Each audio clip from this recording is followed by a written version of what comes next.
नमस्कार। आज हामी एउटा यस्तो आइपिओ बारे कुरा गर्दैछौँ जसले बजारमा निकै नै चर्चा पाएको छ। त्यो हो सोलु हाइड्रो पावर लिमिटेड। सोच्नुस् त एउटा 82 मेगावाटको एकदमै नयाँ विशाल पावर प्लान्ट, तर त्यसको आइपिओ मूल्य जम्मा 100 रुपैयाँ। यो कसरी सम्भव छ? आखिर यसको पछाडिको कथा के हो त? हो, जम्मा 100 रुपैयाँ, मतलब पावर भ्याल्युमै। यस्तो बेला जबकि अरू यस्तै आयोजनाहरूको बजार मूल्य कति हो कति माथि छ। हो, यही मूल्यले नै यो आइपिओलाई यति धेरै चाखलाग्दो र अलिकति रहस्यमय पनि बनाएको छ। ल, अब अलिकति गहिरिएर हेरौँ है त। हेर्नुस्, यो कुनै सामान्य आइपिओ चाहिँ होइन। नेपालको ऊर्जा बजारमा यो किन एउटा एकदमै विशेष अवसर अनि सँगसँगै एउटा ठूलो जोखिमको मिश्रण पनि हो, आउनुहोस् यसलाई केलाएर हेरौँ।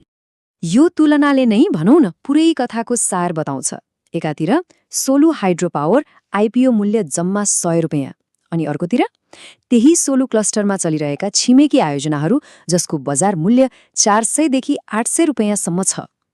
प्रश्न फेरि त्यही आउँछ, यति ठूलो नयाँ आयोजनाको मूल्य यति सस्तो कसरी? त्यसो भए यो आयोजनामा त्यस्तो के छ त अरूभन्दा फरक? अचम्मको कुरा के छ भने यसको जवाफ आयोजनाको भविष्यमा छैन, बरु यसको एकदमै कठिन, एकदमै चुनौतीपूर्ण विगतमा लुकेको छ। ल, अब कुरा गरौँ आयोजनाको त्यही समस्याग्रस्त विगतको। यो एउटा यस्तो कथा हो जहाँ 1 दशकभन्दा लामो समयसम्म चुनौती र ढिलाइ मात्रै थियो। यतिसम्म कि यो आयोजना त लगभग असफल नै भइसकेको थियो। यो यात्रा सजिलो त पक्कै थिएन। सुरुमा 2010को दशकतिर एकजना विदेशी लगानीकर्ता आएर यो आयोजना सुरु भयो, तर केही वर्षमै उनीहरूले हात झिके र आयोजना पुरै अल्पत्र पर्यो। तर सबभन्दा ठूलो सङ्कट त आउनै बाँकी थियो। त्यो थियो पेनस्टक पाइपलाइनमा देखिएको एकदमै गम्भीर भूगर्भीय समस्या। यो समस्याले त आयोजनालाई लगभग डुबाएकै हो। तर हेर्नुस् त, आज 2026मा त्यही आयोजना आइपिओ निकाल्ने अवस्थामा आइपुगेको छ। अब यो पेनस्टकको समस्या कति ठूलो थियो भनेर बुझ्नलाई पहिले पेनस्टक के हो त्यो बुझौँ है। सोझो भाषामा भन्दा यो त्यो विशाल पाइप हो जसले एकदमै हाई प्रेसरमा पानीलाई टर्बाइनसम्म पुर्याउँछ अनि बिजुली निस्किन्छ। अब सोच्नुस्, यदि त्यही मुख्य पाइप नै जोखिममा छ भने के हुन्छ? पुरै आयोजना नै धरापमा पर्यो नि, होइन र? तर अचम्म के भयो भने आयोजना डुबेन। अब कथाको अर्को पाटोतर्फ लागौँ, समाधानको पाटो। कसरी एउटा स्वदेशी टोलीले अगाडि सरेर यसको उद्धार गर्यो? एउटा यस्तो उद्धार जसलाई साँच्ची नै एक फाइनान्शियल मास्टर स्ट्रोक वा वित्तीय चमत्कार भन्न सकिन्छ। जब विदेशी लगानीकर्ता बाहिरियो, तब मैदानमा उत्रिए नेपालकी ठूला व्यापारिक घरानाहरू, त्रिवेणी ग्रुप, विशाल ग्रुप, गोयल ग्रुप, राठी र वैद्य ग्रुप समेत। यो एउटा शक्तिशाली कन्सोर्टियम थियो। उनीहरू सबै मिले र आफ्नो औद्योगिक, वित्तीय अनि प्राविधिक सबै अनुभव लगाएर यो डुब्न लागेको जहाजलाई भनौँ न किनारमा ल्याइ पुर्याए। तर उनीहरूले खेलेको सबैभन्दा ठूलो र चलाख चाल त्यो कन्स्ट्रक्सनमा थिएन, त्यो थियो फाइनेन्समा।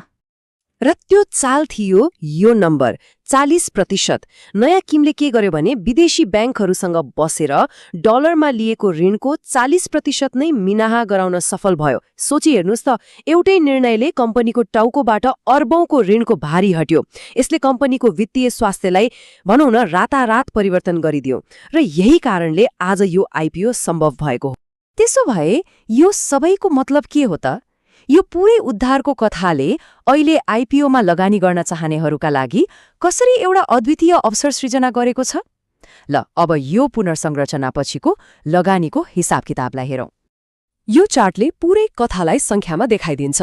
हेर्नुस् त, त्यही 40% ऋण मिनाहाको कमालले गर्दा सोलु हाइड्रोको प्रति मेगावाट लागत झरेर लगभग 19 करोड 90 लाखमा आइपुगेको छ, जबकि यसकै छिमेकी आयोजनाहरूको लागत 21.5 करोड भन्दा माथि छ। मतलब यति धेरै समस्या, यति धेरै ढिलाइ हुँदाहुँदै पनि त्यो एउटा वित्तीय निर्णयले कागजमा यसलाई आज बजारको सबैभन्दा सस्तो र आकर्षक आयोजना मध्ये एक बनाइदिएको छ। यसलाई अर्को तरिकाले भन्दा यो पुनः संरचनाले के गरिदियो भने एउटा 82 मेगावाटको ठूलो आयोजनालाई रिटेल बजारमा होलसेल मूल्यमा अर्थात् जम्मा 100 रुपैयाँमा उपलब्ध गराइदियो। साँच्चै भन्नुपर्दा बजारमा यस्तो मौका बिरलै आउँछ। तर एकछिन, यो कथाको एउटा पाटो मात्रै भयो। जहाँ यति ठूलो अवसर हुन्छ त्यहाँ त्यति नै ठूलो जोखिम पनि लुकेको हुन्छ। त्यसैले अब यसका सम्भावित चुनौतीहरूमा पनि एक सन्तुलित नजर राखौं। यहाँ मुख्य 4वटा जोखिमहरू छन् जसलाई नजरअन्दाज गर्नै मिल्दैन। पहिलो र सबभन्दा ठूलो हो भूगर्भीय जोखिम। आयोजना बनेको ठाउँको भूबनोट कमजोर छ, पहिरोको इतिहास छ। दोस्रो, जलविज्ञान, मतलब जलवायु परिवर्तनले गर्दा नदीको पानीको बहावमा कस्तो असर पर्ला त्यो अनिश्चित छ। तेस्रो, आयोजना भर्खरै चल्न थाल्दा देखिन सक्ने प्राविधिक समस्याहरू। र चौथो, यसको क्रेडिट रेटिङ IRNBB, जसको सोझो अर्थ हो कर्जा तिर्न नसक्ने मध्यम जोखिम छ भनेर रेटिङ एजेन्सीले भनेको छ। एउटा लगानी अनुसन्धान रिपोर्टले त यसलाई अझै प्रष्ट पारेको छ।